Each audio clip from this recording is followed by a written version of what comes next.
O presidente Lula deixou a UTI do Hospital Sírio-Libanês em São Paulo na manhã de hoje. E mesmo internado desde terça-feira, depois de passar por cirurgias na cabeça, o petista tem assinado decretos do governo por meio de um mecanismo digital, ou seja, a cirurgia foi um sucesso. A informação foi confirmada pelo ministro das Relações Institucionais, Alexandre Padilha, aspas por Padilha. O combinado é que tudo aquilo que tenha prazo para sanção, Lula está assinando. Tem um mecanismo que quem conduz é a Casa Civil dessa assinatura, fecho aspas. E, segundo informações da Veja, com Lula hospitalizado, quem vem comandando o Brasil é o chefe da Casa Civil, Rui Costa. Interlocutores do Planalto ficaram impressionados com o ganho de poder de Rui Costa nos últimos dias, decidindo estratégias políticas e negociando questões sensíveis. Já o vice-presidente, o Geraldo Alckmin, fez apenas representação em eventos, inclusive errou, né, o país, quando foi fazer essa representação, fez mal feita essa representação, ou bem feita, né? Não, errou tendo não, em errou vista não, porque que ele falou de um país que não existe, não existe. Né? E tendo em vista que ele substituiu o Lula, talvez, altura, né, tá à altura. Bom, ele cumpriu aí esses eventos, né, que é esse papel institucional como compromissos diplomáticos no Itamaraty e a cerimônia de posse do novo chefe do TCU, que é o Vital do Rego. Professor, isso tá um baita debate. Quando eu vi essa matéria, a primeira coisa que eu lembrei é do tal plano de golpe que tinham como objetivo matar o Alckmin. A gente está vendo que não há a menor necessidade disso. O Alckmin, sim, nem o próprio Lula está querendo o vice. Não existe quem queira matar o Alckmin. Só por esse argumento a gente já sabe que esse plano de golpe é só um argumento para cercear liberdades, né? Liberdades individuais.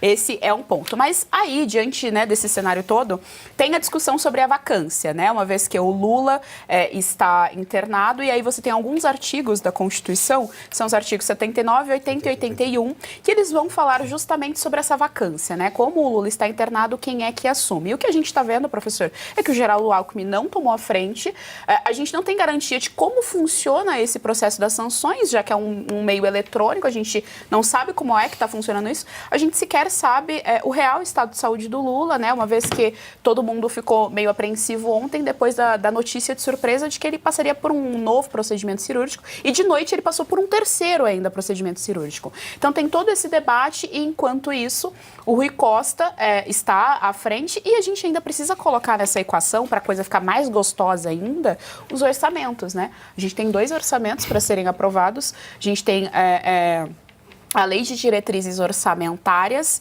e a Lei de Orçamentária, aliás, anual.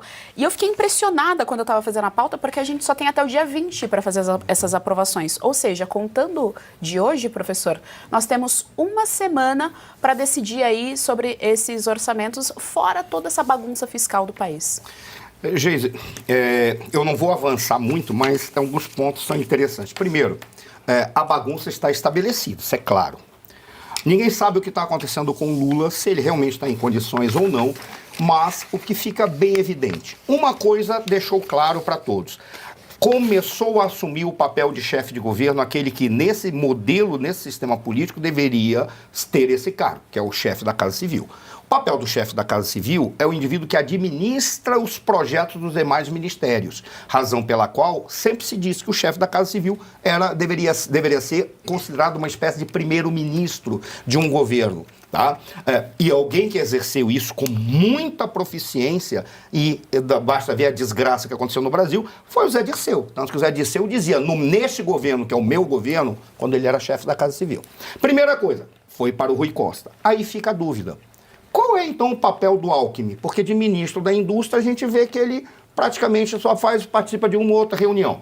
Ele não representa o Estado brasileiro quando o Lula não vai. Quem representa é a primeira-dama, que se tornou uma espécie de Eva Peron ou Isabelita Peron, talvez uma das duas, porque ambas foram esposas do Peron. Lady Kate. E ambas trabalharam, foram artistas que trabalharam na noite. Eu acho que mais a Eva, né? Porque é a primeira ali, a outra queria dar uma cópia, né? Sei lá, eu vou te dizer, mas assume alguém que não deveria estar assumindo esse papel e já se descobriu que ela é que manda na comunicação. Razão pela qual a comunicação é uma esculhambação. Qual é a angústia, então, do Lula? Me parece que a angústia dele é não permitir que alguém adquira protagonismo. Claro que não pode adquirir protagonismo. Porque se alguém adquirir protagonismo, a primeira coisa que essa pessoa vai dizer, não tem como fazer nada, que isso aqui tá uma bagunça. E o Lula tem que, de alguma forma, garantir o apoio do Congresso para o ano que vem por uma razão simples. Porque as emendas não têm como serem pagas, as emendas até o final do ano. Teria que ser 1 bilhão quase por dia de aprovação, depois de toda a confusão que eles fizeram com essa emenda parlamentar. E ninguém sabe quem manda, se é o Flávio Dino, ninguém sabe se é o Congresso que manda, ninguém sabe se é o Lula que manda, e estão todos brigando entre si, apenas para fazer uma coisa, com todo respeito, não quero ser desrespeitoso com o público, mas vou utilizar uma frase do Pavinato, que é a lógica da negociação política no Congresso brasileiro, dinheiro na mão, calcinha no chão, porque é isso que serve a emenda. A emenda é única e exclusivamente isso. Quando você falou dos 2 orçamentos, é assustador, porque a LDO tem que ser aprovada no primeiro semestre. O que é o LDO? Diz qual é o orçamento que nós temos. Ponto. Com base em tudo que foi arrecadado, em tudo que deve ser feito. O que faz a LDO e a LOA, que é a segunda, a Lei Orçamentária da União. É nela que você faz a distribuição daquilo que pode ser pago, não pode ser pago ou entregue no ano que vem, dentro da LDO. Eles estão aprovando a LOA, que é mais urgente, onde estão as emendas, antes de aprovar a LDO. Quando você faz isso, é como o cara que está aprovando primeiro a carruagem antes de dar comida para o cavalo. Porque o cavalo é a LDO, a carruagem é a LOA, porque é onde está sendo colocado tudo. Então essa confusão está tão grande, por quê? Porque eles não fizeram correto, não fizeram administrativamente adequado, o Lula não está sendo competente, é óbvio, ele não é competente mesmo para quase nada, só para falar. Eles simplesmente não têm como pagar as emendas, e eles têm que acelerar tudo isso. O que o Lula pensa? Se eu colocar o Alckmin para me substituir de acordo com a legislação, de acordo com a Constituição, sabe o que vai acontecer? É um caos. Porque o Alckmin, com todo respeito, Vossa Excelência, vice-presidente da República, reze para que o Lula não se afaste. Porque se o senhor se tornar presidente da República, não pense que vai ser paz para o senhor. Toda a esquerda virá com o senhor, porque ninguém engoliu o senhor, nem a direita, nem a esquerda, o senhor se aproximar do presidente Luiz Inácio Lula da Silva. O senhor, como eu já falei ontem, o senhor vai ficar sozinho aí que o senhor vai ver se realmente o senhor tem espírito do Bushido. Vai ficar o senhor, já que o senhor cita sempre ele, e o senhor Miyagi, ouça para o senhor. É bom que ele tire o cavalinho da chuva. É melhor ele ficar realmente só ganhando o salário dele, que é o que eu faria no lugar. Isso.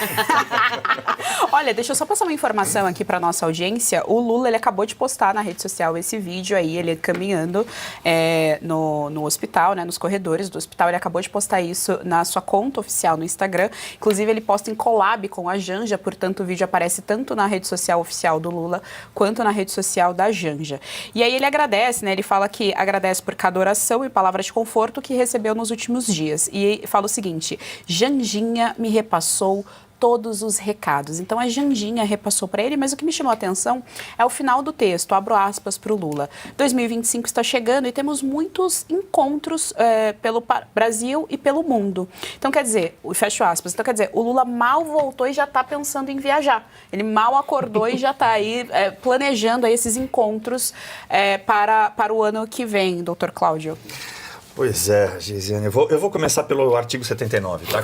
Que você mencionou. O caput dele diz o seguinte, ó, substituirá o presidente no caso de impedimento e suceder-lhe-á no de vaga o vice-presidente. Não há a menor dúvida, não há margem para interpretação de palavras tão simples como foi colocado aqui pelo Constituinte originário. No entanto, a imprensa toda está discutindo o que significa impedimento. E aí, no caso de uma internação hospitalar, não seria um impedimento. Mas peraí, baixou a bandeira lá no Planalto, não baixou? Baixou. Isso significa que ele está impedido de estar na cadeira, né, na maior cadeira do Executivo, que é a cadeira da União. Então, para mim, seria natural que o Alckmin assumisse. Mas eu vou pegar aqui o brilhantismo do José Mujica. Nossa, como ele é inteligente. Eu fico realmente extasiado com tamanha inteligência, visão política que ele tem. A ausência de sucessor de Lula é a desgraça do Brasil. Isso prova que você não é brasileiro. Se você estivesse aqui, você ia ver que a ausência de sucessor para o Lula, para nós, é o paraíso. E a gente não vê o momento disso acontecer. Olha, é interessante isso que o Dr. Cláudio trouxe, o Diogo da Luz, porque o mercado, a primeira reação do mercado quando viu que poderia ser uma pessoa mais social-democrata, tá? A gente não tá nem falando de um cara liberal, um Paulo Guedes da vida, que defende ali a livre concorrência do mercado. Não, não. Nós estamos falando de um social-democrata, de um cara que se aliou ao Lula, jogou a carreira dele política. Tudo bem que a carreira do Alckmin, né, era entre trancos e barrancos, mas jogou toda a carreira política dele na lata do lixo, se associando ao Lula, que ele mesmo chamava de ladrão e falava que voltaria à cena do crime, e a reação do mercado foi justamente, né, dar uma baixa ali, a nossa bolsa sobe, o dólar dá uma baixada só de entender que entraria alguém com muito mais moderação e um projeto um pouco menos pior para a economia, né, Diogo? Pois é, agora eu acho que vale a gente discutir, em primeiro lugar, voltando a falar do afastamento ou não do Lula, ele assinou documentos, mesmo que eletronicamente, oficialmente ele assinou. Eu já fiz alguns procedimentos, não cirúrgico, mas um procedimento mais simples, o segundo que ele fez, que a gente faz, como é que se diz, não é anestesiado, é sedado. E os médicos dizem claramente, não dirija de volta para casa. Você precisa de alguém que te acompanhe e te acompanhe na volta para casa. Ou seja, você se sente bem, mas você não está pleno da sua consciência, da capacidade dos seus atos. Né? Como que ele pode assinar alguma coisa? E se amanhã alguém se sentir prejudicado pelo que ele assinou e entrar com uma ação pedindo a nulidade disso que ele assinou? Me parece que isso pode acontecer.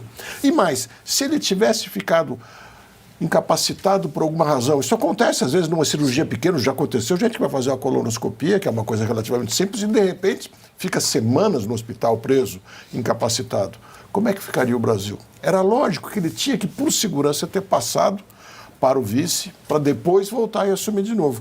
Mas acho que vale a gente aproveitar e discutir um pouco a figura do vice. Que sentido faz isso? Já houve tempo aqui no Brasil que se elegia o vice, mas não junto em chapa. A gente votava no presidente e no vice-presidente.